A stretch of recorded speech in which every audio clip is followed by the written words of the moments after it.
This is Nathan for you. I'm particularly picky. Is the owner of TV, a South Pasadena electronics store that's been operating in the neighborhood for over 60 years. But ever since a massive Best Buy moved in, just minutes away from his tiny shop, he's been finding it impossible to keep up with their aggressive pricing. Their sales are ridiculous. I mean, there's no way that I can compete. And if it keeps up, Spears TV is at risk of going extinct. So I paid Alan a visit with an ambitious solution to undercut his biggest competitor. Are you familiar with the Best Buy price match policy? Yeah, it's horrible. I mean, it's bad for a small business.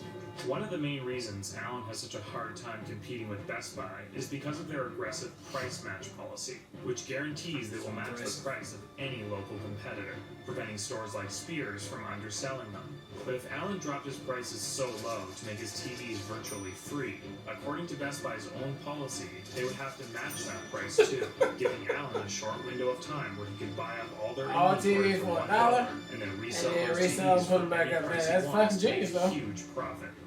The plan? Use Best Buy's price match policy against them to get Spears an endless supply of $1 TVs. This is freezing. What's in the policy though? It's a great idea.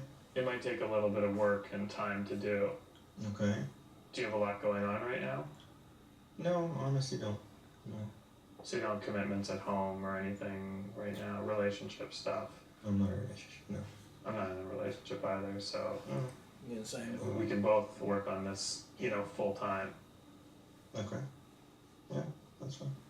After a bit more discussion, Alan was on board to move forward with dropping the price on one of his premium Samsung HD TV models to just $1 a piece. But once the new discounted price went into effect, people would be flocking to Spears to get the deal. So to help dissuade these bargain hunters from buying up all of Alan's dollar TVs, I implemented a strict dress code requiring customers to wear formal attire just to enter the store. I then had all the dollar TVs moved to an area at the back of the store and had a new wall constructed to surround this area that could only be entered through a tiny 2-foot tall door. How you gonna get in there? Finally, in between the door and the TVs, I added a live alligator, which would hopefully force customers who made it this far to reconsider their decision to take advantage of the great offer.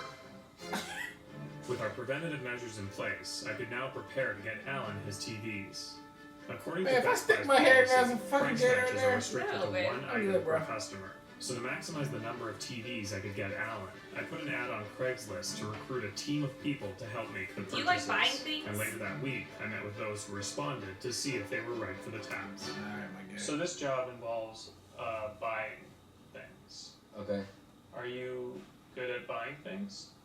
I would say so. Like, what do you mean by buying things? Like going into a store and buying something. Yeah. Alright, great. He's bad at buying things. Qualified for the job. So after printing out some flyers and distributing them throughout the neighborhood, it was finally time for Alan to offer his $1 prices to the world. On the morning of the big promotion, the deal vultures were already circling out front, and that meant we had to move quick. So I met my team of buyers out back and gave them each the $1 they'd need to buy the TVs, and then sent them off in a van to Best Buy.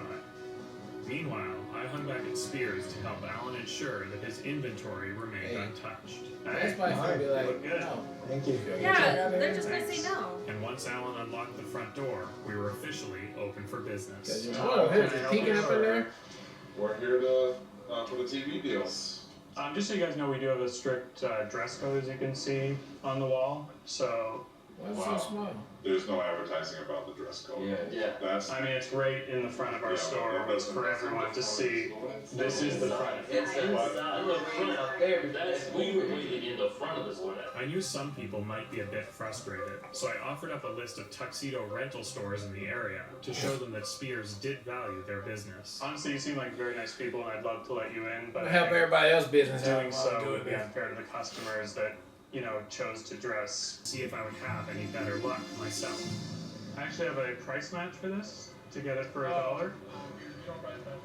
Why not? They are. They're within 25 miles.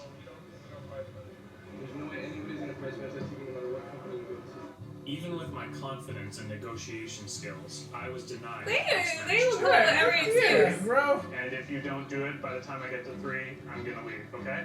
1, What? 2, Where's the 3. policy? I couldn't believe it. How could Best Buy, one of my favorite companies, turn their backs on the very policy that drew me in as a customer? It was a classic bait and switch. But the one thing I knew is that when big corporations try to mess with regular people like us, we don't have to take it lying down. So the next day, I returned to Alan's store with a slight adjustment to our plan. I'm just so sick and tired of these big companies like Best Buy and Enron. And thinking that, Enron. the rules Best Buy don't and apply. Enron, babe. Yeah. That they can just push around the little guy. You know what I mean? Yeah, absolutely. You're right. As far as I'm concerned, you're entitled to those TVs. Yeah. So that's why I decided to file a class action lawsuit Oh my god. against babe. Best Buy on your The class behalf. action lawsuits. In a way, it's kind of nerve-wracking, you Yeah, know? what now? Like going up against a big company. And how's that gonna work? What is the process? You know, I don't know what it will entail at this point, but we'll figure it out together. You know what I mean? We both aren't in relationships. You know, we don't have a love life. That's true. But- So you have time to do this? Well, I mean, this is my basically only way of making money. So I wouldn't want to do anything to jeopardize that. After telling Alan I was going to sue Best Buy, he was immediately concerned. They got bigger lawyers, better lawyers probably, more money. Alan was worried that Best Buy would retaliate and have their lawyers come definitely after do. him. So you're a bit worried. Yeah, not a bit, a lot. I was torn.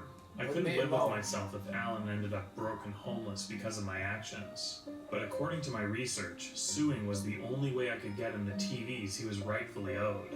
But that's when I came across a surefire way to legally protect him from Best Buy: a diagnosis of insanity. If Alan were diagnosed as clinically insane, Best Buy wouldn't be able to come after him for anything. Why? But to do this Why? would take some maneuvering. So without telling Alan I was moving forward with the lawsuit, I booked him an evaluation with LA-based clinical psychologist Dr. Judy Rosenberg. I told Alan it was just a routine checkup for insurance purposes for the show, but I came prepared with a plan that would hopefully get me the diagnosis I needed.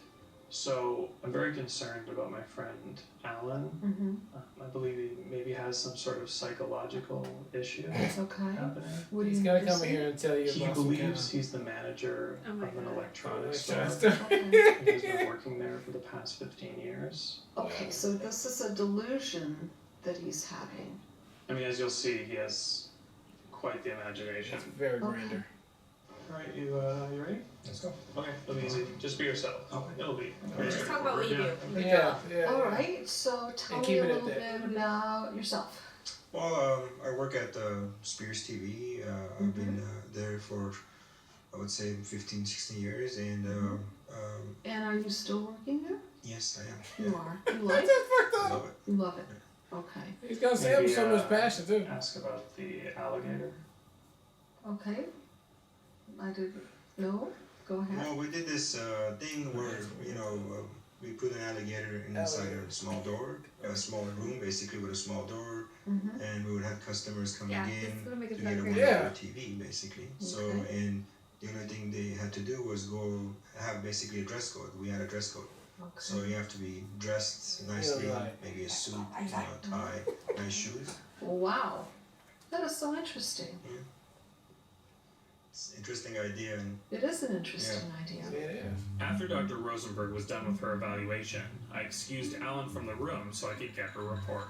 What did you get from him? What sense? He's not rooted in reality. You and I could sit here and go, wow, what a story. Jeez. Yeah. I mean, read the writing on the wall. Alligators, little doors. Is this insanity This is so we're witnessing? Or I'm seeing psychosis. Okay, I'm Psychosis. seeing delusional thinking. is there any way you could put that in writing for me? Going, I discovered I was actually really good at it. Look at his eyes. He's waiting for you. Perfect. And once our date was over, we said our You goodbyes. be trying though. Seeing you. Okay, yeah. See ya. Bye. Bye. Like that was weird. Now that I had the evidence I needed against Best Buy, the potential of an ugly courtroom battle was becoming a scary one. Absolutely. You have the Hot Topic look. Oh yeah, well, employee discount, you know. Yeah, How much discount do you get anyway? 40%. Yeah. Pretty good, right? That's amazing. What do you get at Best Buy? I think it was 40% off. Oh, that's good. All right, that was episode 1 of season 3. Nathan, for you. Felt a little flat to me on that one, just a little bit, but it was still entertaining for sure. I see where they were going with it, with the premise on there. We only got one this time.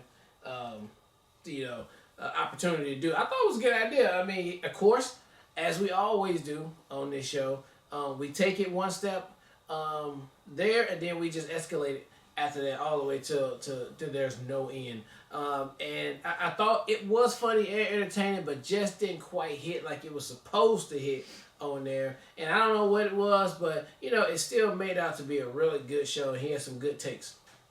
That's it. Okay, Jesus. I think it's a good opening for season 3. It was a lot less cringe than some of the other stuff is, and I'm sure the more popular episodes are the more cringy ones, but I personally appreciate the fact that I wasn't dying of secondhand embarrassment in this one. And I did think the extent that Nathan went through to make it difficult for somebody to get the $1 TVs, I thought was exceptionally hilarious. Yeah. I mean, the alligator, the small door, all of that was really funny. And I thought it was a sweet moment at the end that he hooked up the guy with a potential date, seeing as he's single. So all in all, a good opening, but I'm excited to see, now that it's voted back into rotation, where season 3 goes. All right, well, look, thank you guys again for watching another Real Talk Reaction for Nathan for You, season 3, episode 1, and until next time, peace.